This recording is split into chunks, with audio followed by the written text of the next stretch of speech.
we'd be able to. The biggest change, as you mentioned, probably the Sky changes that have happened in the last year. That's obviously affected and impacted the position for Star TV UK. Still remains number one, but it has affected it. There's no hiding away from that. How would you describe the position for Star TV UK?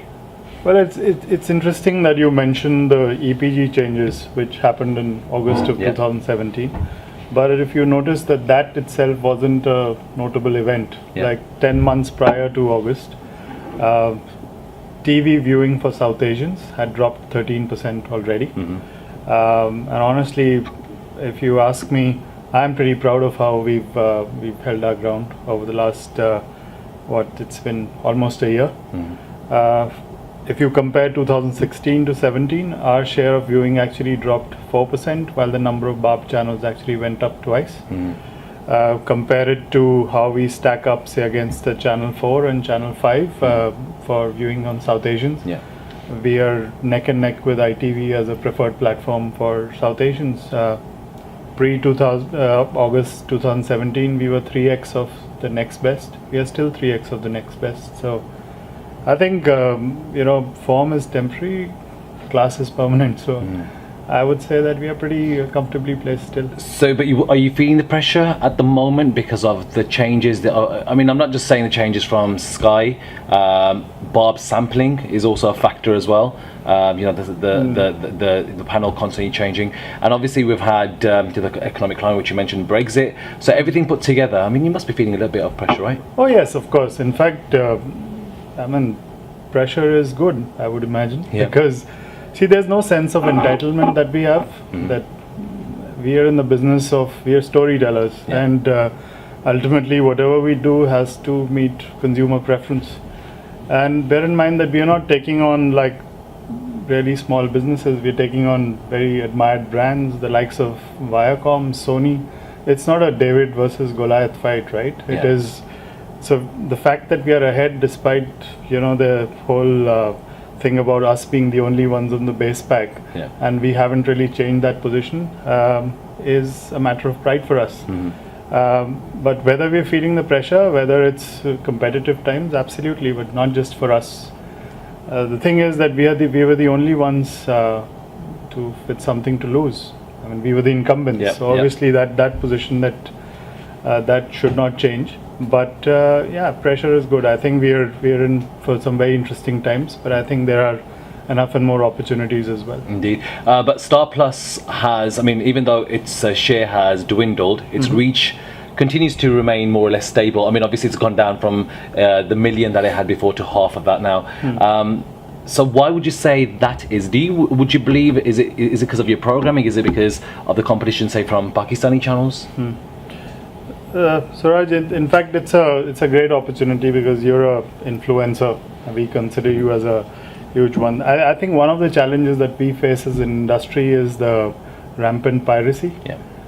We carried out some independent focus groups and some exercises, and we believe about 50% of the viewing today is through dubious means, whether it's through dubious boxes or through illegal streaming sites.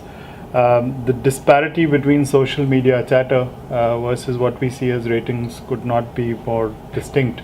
There's still as much and more excitement for all our shows. But again, it's a shift in consumer viewing behavior, the change in panel. So our two challenges, one is piracy and the other is the quality of measurement. So I'm sure you're aware that starting 1st of June, BARB made a change in its panel. But what you perhaps do not know is that the Pakistani representation and Bangladeshi representation went up 14 and 20%. Which is quite evident in the ratings, right? Absolutely. So it's in the ecosystem that we live in. From our perspective, yes, we take it on the chin and go on and make sure that we make content improvements such that our reach remains stable. So you mentioned that it doesn't impact you so much. You're taking it on your chin, but I'm sure it does as well a little bit because you're making your programming changes. That sample might be there for a few months and then it might change again, the panel. So you're changing it for a small time and then changing it kind of back. So it must be an issue, right? Having that kind of sampling changing, it does affect the business. It can be quite detrimental to business. It's a BARB thing, isn't it? That, and you've had that chat with Dal. Yeah, but I don't think anybody likes the fact that I mean, monotony is boring, right? Yeah, So yeah. we are in a dynamic business. There's no question about it. But see, there are also some internal changes that have happened, right? We are in a state of transition ourselves. Yeah. Some of our most loved shows have come to an end. Of course, yeah. And it takes a while to build up that sort of loyalty again. I mean, you can name the top performing shows that we have, and that's down to the fact that Star Plus itself needed to remain relevant as a brand. So we've made that change in our brand. We're aware of the fact that it's going to be a while before we get back to that level of loyalty again. Gaurav, so I was going to ask you also. I mean, you mentioned programming changes there. How much influence does the Star India team have in your programs in the UK? Only because it's probably the worst time for any programming changes to happen, as you know, because of the market changes. The other channels trying to come on board and trying to get a bit of viewers to sample their programming. So you've obviously got a load of new shows. So Mariam Khan, Krishna Chali London, all these new shows that have come on board. People are still sampling, Right. but it's probably the worst time to sample because there's so many other channels they can sample with. Whereas the other channels were still high enough in terms. I mean, Namkaran was a really popular show. Sure. So how much influence have the team in India have? They're huge. I mean, but the fact is that there's never a bad time for change, Yeah. according to me.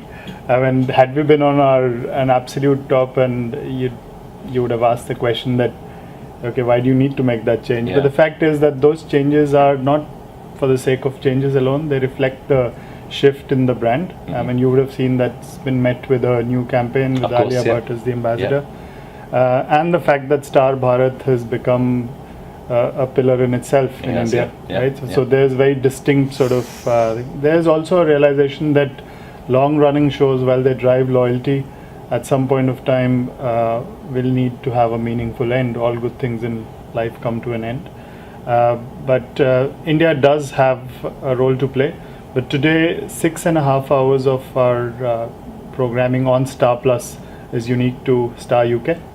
So all the afternoon strand, which is the Star Dopair strand, the food strand, which is Zyka, and of course Winter Sun, which has got off to a really popular start, is all unique to the UK feed. So yes, India does have a role to play, but we do plug in consumer preferences for the UK into our programming.